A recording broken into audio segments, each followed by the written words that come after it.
I'm probably one of the luckiest people I know.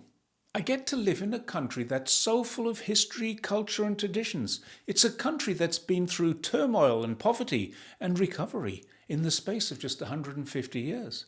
It's a country of natural beauty, environmental wonders, and incredibly friendly people.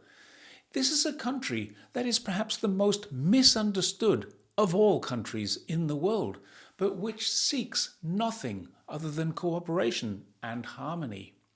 So I've stood up and I've been counted. I've put my thoughts, my opinions, and my views on China onto the record, and I'm going to continue to do that on my Jerry's Take on China channel. But I'm also embarking on a new venture now.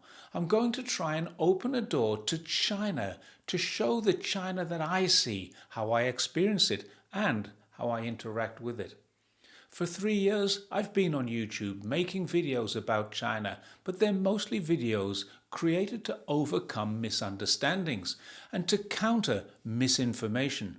I'm not a political person. I don't even know if I'm a communist or a capitalist.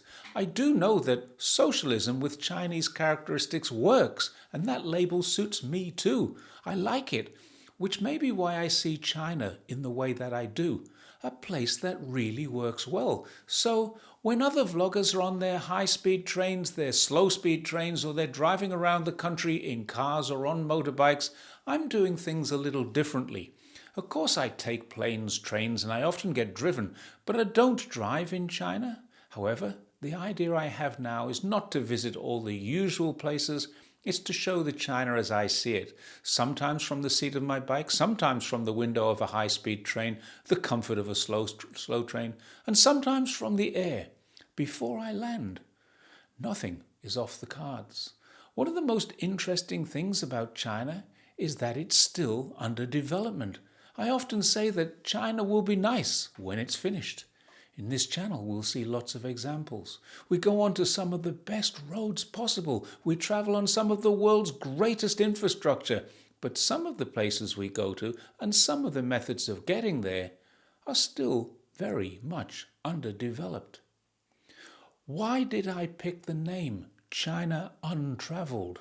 There are 3 reasons. One is that I've travelled to places where so few tourists go, so in some cases the parts I see are untravelled. Another is separating the word travel and unravel. It means there are some mysteries I can explain while I'm there. And finally, I see that Falun Gong, with millions of subscribers over their many channels, uses words like undiscovered, unexplained, uncensored, and I hope that some of their followers will see Untravelled and think it's another anti-China channel. But after watching it, realize there's much more to China than the lies they've been told. So China Untravelled has become a new service to them. As this is an introductory video, let's provide an introduction. My name is Jerry Gray. I'm British-born Australian citizen. I've lived in China continuously since 2004. China has 22 provinces, 5 autonomous regions, 4 municipalities, and 2 special administrative regions. It also has 1 renegade province governed by the side which lost the civil war in 1949. And I've been to all of them except 1. And I'm in the process of making this series to tick that one off. However, I'm not the same kind of tourist who comes here to experience the food, the culture, the natural beauty of the region. I come here to learn, and I hope to teach. Through every video I make, I hope there will be something for everyone to learn. But I know there will be something I didn't know before I went there, and I hope to bring that information to you, the viewers.